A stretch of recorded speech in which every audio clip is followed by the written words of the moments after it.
Have you ever wondered about alternative education? Well, have you also wondered if homeschooling would be a good option for you? What about if your child has ADHD? Join today for a conversation with Karen DeLoach. She is a successful parent and an expert in art creativity. She has learned well to see the child with their strengths and to focus on training their strengths. She discusses kinetic learners, ADHD, and how art was a fabulous resource when she decided to homeschool her children.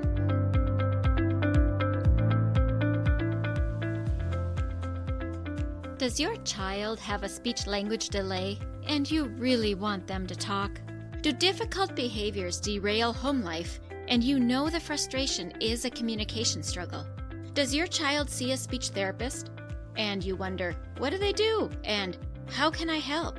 If these or similar questions are in your mind, this podcast is for you.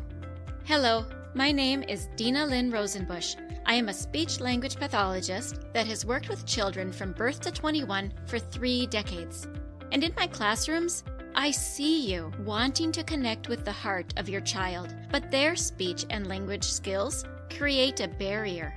So if you have a kiddo that has difficult behaviors, needs to expand their language or learn to say speech sounds, and maybe even receives speech therapy, stay tuned, because in this podcast, you will learn how to use your daily life as a tool to communication practice and how to do that practice.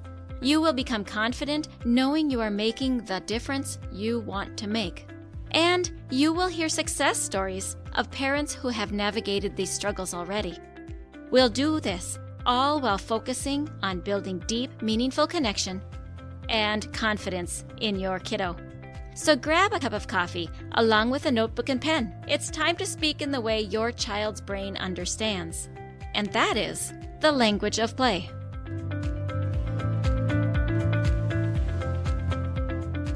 Listeners, you may see yourself in this episode today. And if you want support in communication or language, be sure to email me at hello@thelanguageofplay.com. And we can discuss how we can work together. And if you want to contact our guest, see in the show notes for her links, because she'll be able to guide you with art beautifully. Welcome to the Language of Play. This is Karen DeLoach. She is an artist, an art mentor, an actor, an author, and creativity specialist. She teaches art history and appreciation in college using textbooks that she has written. Along with her husband, Jer, they co-pastor a home-based ministry and home group called Imagine Gathering. After a 30-year career as a homeschool mom, private and public school art and film teacher, she became an online creativity specialist and art mentor. She has taught in schools, classrooms, studios, businesses, both in person and online. She also teaches an online filmmaking class with a group of Ugandan rescued youths, and it's truly inspirational. Karen, thank you so much for being here today. Certainly you are talking to many of the listeners that come to my podcast. They are often homeschooling parents, and they're in public schools and private schools also. And thank you for bringing in this idea of art and what art can do to build communication and connection. So would you begin by just telling some of your story? How did you get into this? Well, thank you so much for having me, Dinalynn. And I love the name of your podcast, The Language of Play, because I get to teach art and film and fun things of the creative nature. And it's fun for all ages. So I've loved it my whole life and career, and it's a joy to get to do it. I was one of those little kids that my mom would give us crayons and paper. And well, the problem was the paper was never big enough. So I ended up coloring on the walls, much to her chagrin. She had no idea that someday people would pay me to paint murals on their walls. I love how there's a twist in life sometimes. So you ask where it begins, I have to go back to my mom having me scrub the walls from the crayon art, which are not easy to do. But yeah, that's been part of my life all my life. My father was an entertainer and that had that Irish gift of gab, and and storytelling. My mom's dad was an entertainer and a musician. And so these arts really flow in our family. And my sons and husband are musicians and writers and artists. So it's very normal in my family. And homeschooling was the way for us to go, us kind of left brain thinkers with ADHD and all kinds of active lifestyle and learning styles. It worked best for us. I can imagine that very easily. I've seen that in other families too. Tell me something about how you structured your homeschooling because ADHD was so present. You know, You take a big sigh. I love it. yes, I applaud all parents who are homeschooling, and I never saw a Me selfish too. homeschooler because somebody's given up their life to not just be a parent, but to be their teacher too. And I really believe it is our calling to primarily be our children's teachers, even if we send them off to school. So I didn't even really understand that till I became a homeschool mom, and we had to repeat the first semester. I was a complete failure.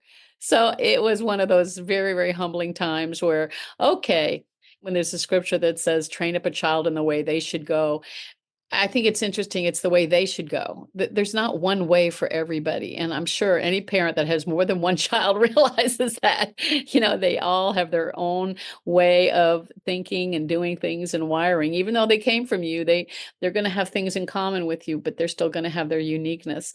So homeschooling gives you an opportunity to structure, as you're describing, a way that works for each child. So my first two children, who are only a year and a half apart, needed totally different books in some regards. One was more oral learner, one was more of a kinetic learner.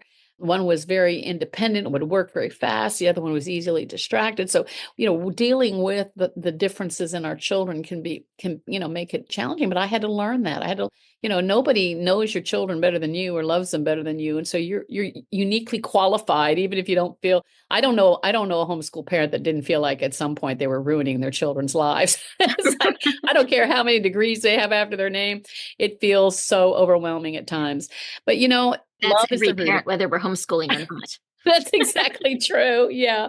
And but somehow my children are raised, they're grown, and there's so much love, and they remember their childhoods with great joy and fondness. I tell them it's a big blur to me. So I'm counting on you to remember. I'm glad. And what's interesting, in my two sons that struggled so much, one of the reasons we brought them home from private school is they were having trouble reading, especially my second son, my ADHD kid. He had a second grade reading level in fifth grade. And that was what we really worked on. Now he is a thrice certified English teacher, and he teaches Go figure. in Germany. And so does my oldest son. They're both musicians. They have bands, but they teach English as their job. And we still think that, wow, only God could do that. Full circle. So I'm telling you, moms and dads, don't give up. It's making a difference. You're doing good. That is so good. Tell us a story about like the struggle and how you overcame it in the sense of your children with the different learning styles and the different ways of learning. Can you remember something that happened that, man, that worked? You got that one and it was maybe hard to come to. Well, after that first semester where we had to start over, I had to really ask for help. That was the key. Ask for help, get help. We can't necessarily be all things to our children, whether we're homeschooling or not. And when you need help, get help, ask for help. There are people that are just greatly qualified and willing to say, okay, well, I can come alongside you. And that changed everything for me when I realized I didn't have to figure out everything. Nowadays, there's so many choices, there's so many options, there's so many things that can come alongside and help us, whether we send our children to school or whether we teach them at home. And the joke is, homeschoolers are never home because we have so many activities we take our children to, and that made a huge difference. I had 3 sons and then a daughter. And they just never sit down for 7 hours and be quiet.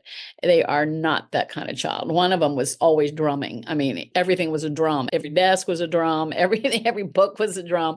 And so sitting still and being quiet just was not the optimum for them. And so being able to have breaks, have other activities, other teachers, had somebody else doing language, somebody else, doing soccer. They all played sports.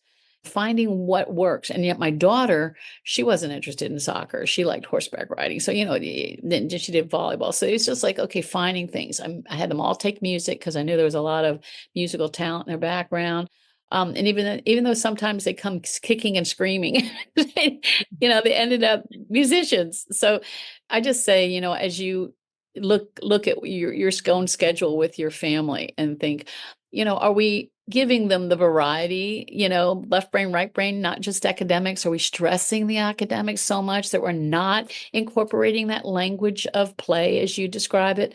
Are we not finding other ways to engage our children and let them find strengths? And so you asked for a story. Here's one of my early students who was ADHD and dyslexic. His mom brought him to my studio. He was not succeeding in academics, but I'm telling you, this child could draw, and he was so good in art. He was learning to draw, learning to paint, learning to sculpt, and thriving at it, winning art competitions. I entered their work in a local youth art competition, and they were winning ribbons and, gaining that confidence, even though it was a non-academic subject, helped in engaging the other parts of their academic career that they needed to do. It sounds like you're engaging other parts of their brain. That's what I started studying. Of course, as an artist myself and an art teacher, I didn't realize that till I started saying something's going on here. And this same young man got the confidence and was able to complete his academics to graduate. And his last year of school, he won not only first in the art show in our community, but best in show. And then he had a traumatic brain injury. And unfortunately got an infection that he had to get a plastic skull. He has a plastic skull now. He was paralyzed on the right side, 18 years old, facing a life of disability and depression. And after 4 months of rehab, he left that hospital still not being able to talk or communicate, barely able to walk, and his right hand was curled. And his mama brought him right back to my studio. So, not understanding what you were talking about, Dinalynn, yet about the power of the brain. I just started teaching him to draw left-handed and paint left-handed and even write left-handed. And he performed it so quickly. We were amazed. His mom and I were amazed. Well, we weren't the only ones because his neurosurgeon called me. And he's like, I've never called somebody's art teacher before, but what are you doing with David? And he said that he was stronger with his left weak hand than he was, and he was a surgeon. And I'm like, I don't know. I don't even have the benefit of art therapy training. I just knew that he was good before. And so whatever was developing in his brain, as you were describing, those left-right brain neuro connections had already been developed in this child. And then when he needed it and started engaging again, of course, you're using your left brain as you hold your utensil and doing the motor skills. And then you're utilizing the right brain as you focus and you work at these creative endeavors. And those connections started finding new places in his brain to help him. Now he can talk. Now he can walk. He's still not as strong with his right hand as his left hand. But those things made a difference in his life. And I'm like, wow, this proved the miraculous power of art to heal. And this was a very dramatic situation, but I'm still friends with him and his family, and he is doing really, really well. That is so fantastic. I'm really glad to hear that for that young man. I also want to call attention, really highlight your particular skills here, because as a speech therapist, of course, the brain science is my background. And what I'm seeing that you said, and maybe you've never heard yourself say it, you learned to look at your children, all 4 of them, children with different skill sets, and they all had different interests. And you learned to see what their interests are, and you learned to adapt. You learned how to jump through those different hoops that help them get in their path what it is that might be good for them, whether they're kicking and screaming or not. Isn't that what you said in so many words? Yes. Okay, so that training was exactly what this young man must have needed, because you were able to see then when he comes to you and his dominant side is curled up, you knew his interests, you knew what he loved because you'd had him before, and you started presenting to him what it is that he could do. And then teaching him how to do that stronger and better. And I'm sure there were days he felt like crying too, but you still obviously encouraged him. So kudos to you. Moms and dads, use this as a beautiful example of how it is that we can see the differences in our children. And when we learn to adapt to those differences in our children, it helps with disability, certainly, but it helps with all children, whether or That's not so there's a disability. So kudos to you, Karen. yeah. That's a huge embedded story inside of your story. Cool.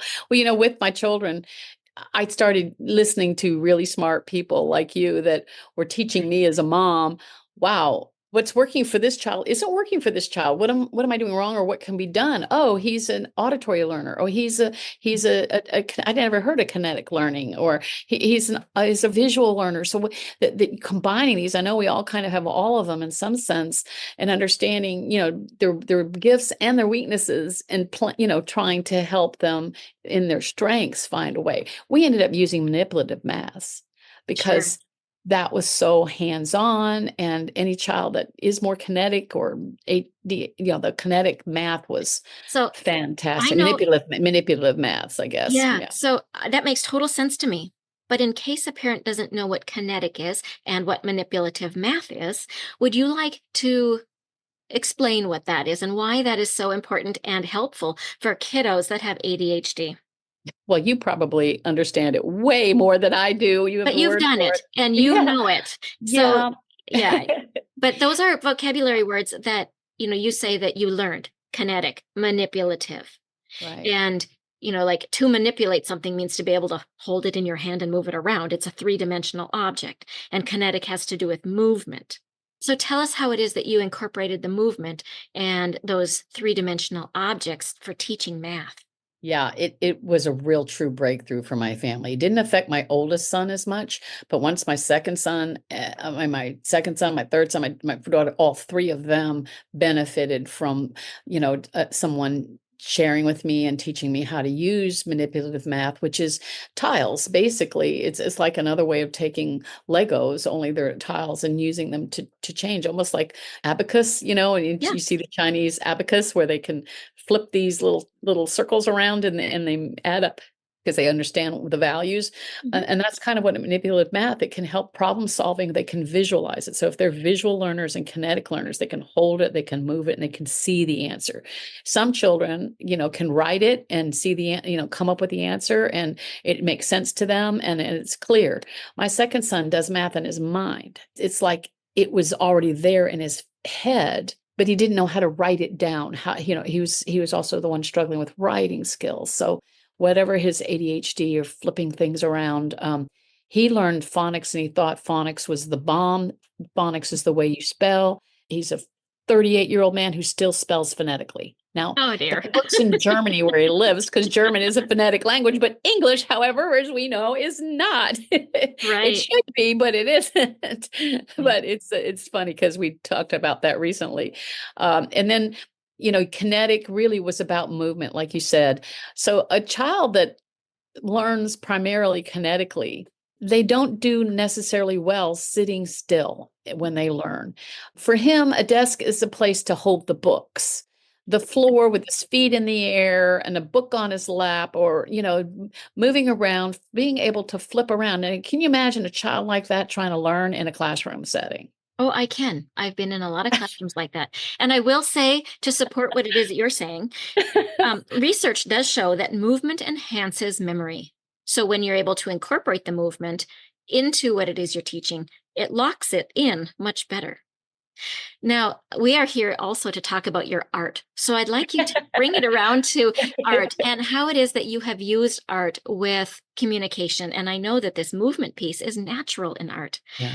This feeling and seeing and hearing and smelling, you're getting all the senses involved. And that's so natural in art. So it makes sense how it works with your kinetic kiddos. Um, Absolutely. yeah, tell us a little bit more about your art and how that enhances communication.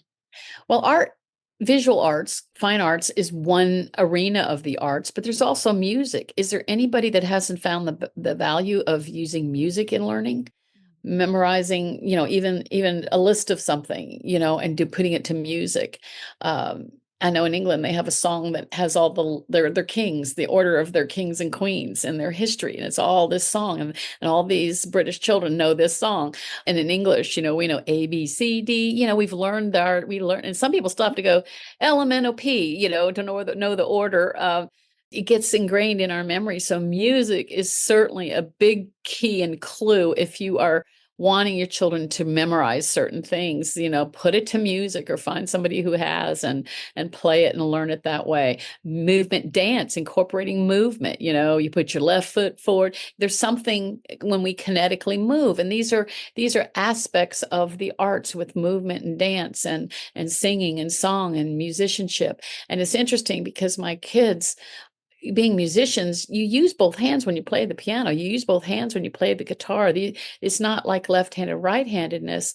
And so this kinetic thing, again, movement is a big deal. Now, but the visual arts, every one of us is wired to enjoy beauty. Yes. We're the only created being that appreciates beauty. And at a very young age, children love to color. They love color. They love to look around and compare sizes and shapes and colors and put them together and using art to talk about shapes. Here's a circle, here's a square. Now color this red, color this blue. And very early on, I got to do that. Watch, my 2 and 3-year-old grandchildren this winter doing colors with them, and they already understand colors, and it's so natural to them to learn with coloring and painting and drawing, and they get very focused when they're painting. Even if they're going to put the same color in the same spot, they are very serious about it. It is a big pull in their heart, isn't it? Towards beauty, towards color, towards experimenting and trying new things. And it's really important. Your words are important. I want to say this, as an artist, as an art teacher, having a very sensitive right brain, which we all have, that sensitive creative part. It's like if you had a rosebud that you put in water and you wanted to watch it open up and become the full blossom. Well, you can't at any point crush it or deprive it of water or light or sun. And as you nurture that, you can watch us. Well, it's the same thing with our very sensitive, intuitive, imaginative, inventive part of our right brain that has to grow in an encouraging atmosphere. And it's not the place. This is all kiddos. Criticism, not a place for that right brain, critical thinking, logical. Oh, that doesn't look like the sun. That doesn't look like our house.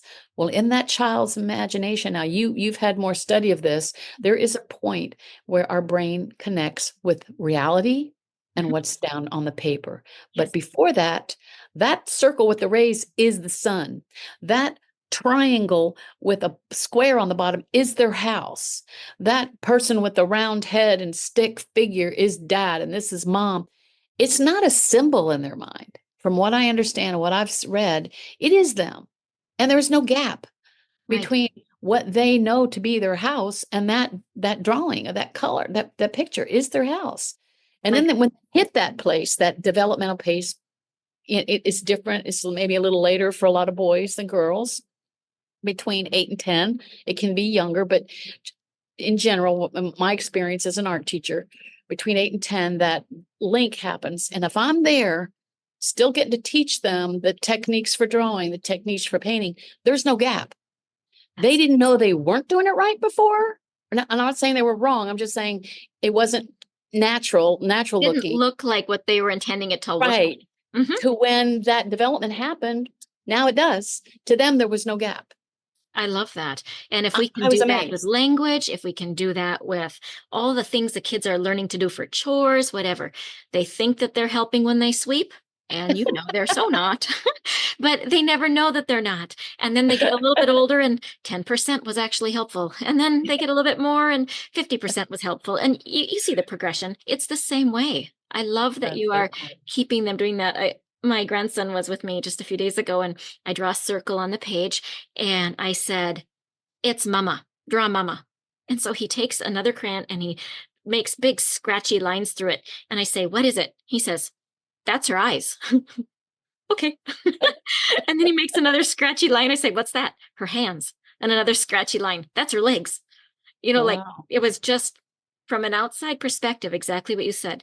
It was the circle I made with all kinds of scribbles across it, just zigzag lines, sort of.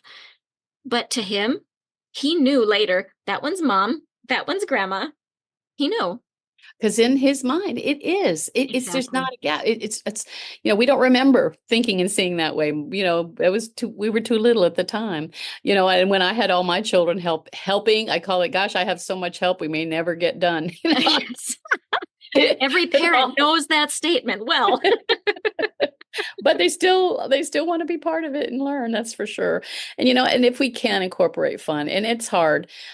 I remember before I took my second son with the ADHD home, he was so distracted at school that he had tons of homework. So instead of getting to come home and play, we had hours to do his work. And we were paying big bucks for that private school. And he begged me. He said, Mama, this isn't working for me. Please, please take me home. And I thought, oh my gosh, this is one of the biggest decisions of our life. And we really struggled because, I'm a working artist and teacher, and it was a lot of sacrifices happened to bring them and bringing them both home. You don't regret it though, do you? Not for 1 second. I knew it. Yeah. Like I said, went from a second grade reading level to a fifth grade level in that 1 year. He was able to do that in spite of me. No, I mean, it's Not in spite of you. No, you did a good job because you were able to see his strengths and work with his movement and work with his time schedule that his body was saying he's good with. You were able to see how he learns and funnel it into his capacity in his body clock. That's huge. That is one of the big advantages that homeschool parents have. So it's not in spite of you. You did fantastic. And any homeschooling parent out there, just know that this is one of your greatest strengths, your greatest advantages. That's something that we will never be able to do in the public school because we do need to schedule. Okay, now is math time. So all the children needing to do math. And now it's reading time. So we're all going to be doing reading. But when you are homeschooling, you can flex as your child is focused or not focused on that topic.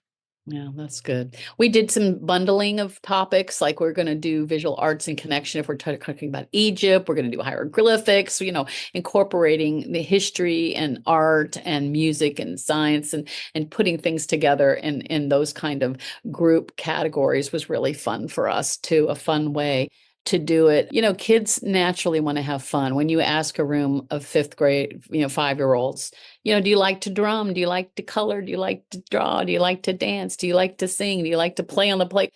They're all going to say yes. Right. But without that right kind of encouragement that we're talking about here, you ask a room of 15-year-olds the same question, and most of them say no. We don't want that to happen for our children. We want them to still find fun in learning. And, that's what we had to do, bring them home, and we had to learn all these learning styles. But art it's so beneficial. And just one quick thing, just as we wind up right now. One thing I have my children, all my children, even if I'm teaching adults, is to lay your hand on your paper that you don't draw with and draw it. Draw your hand. Okay? Okay. Draw around it. Okay? Now turn the paper over and hold that same hand up. And now with that same utensil, draw it again, not looking at your paper. Just follow the same hand that you just drew around, but now do it on the paper with the hand in front of your face, not on the paper. What you've done is you've engaged your right brain. You've brought attention and focus into your mind, what your hand really looks like. And even though it may not look like the one you just traced, it's still going to look like a hand. It'll still have its thumb and fingers. And that engages, and that's a secret of drawing, learning to draw what you see. Another secret of drawing is to throw and catch a ball. Oh. The act of throwing and catching eye-hand coordination enables that whole mechanism with left brain, right brain, with drawing what you see. So it is very connected. It also helps make connections with English and math and all of these other things. So the playtime, when you're taking that break, and do it every 90 minutes, if ever you can, at least get them up for 10, 15 minutes to run around or throw and catch a ball. They're actually Yes. still working their brains. Or go for a stroll, not an aerobic walk, but a stroll, like you were describing before, smelling, tasting, touching, hear the birds tweak, look at the skies, notice. It's engaging that left brain, right brain. They're building those, releasing serotonin, dopamine. You're really getting those happiness chemicals going on. And now you come back after your snack and a glass of milk, whatever, and now sit down and focus again. So if you have a way to break up your day with those kind of activities, it's still benefiting everybody. I love that.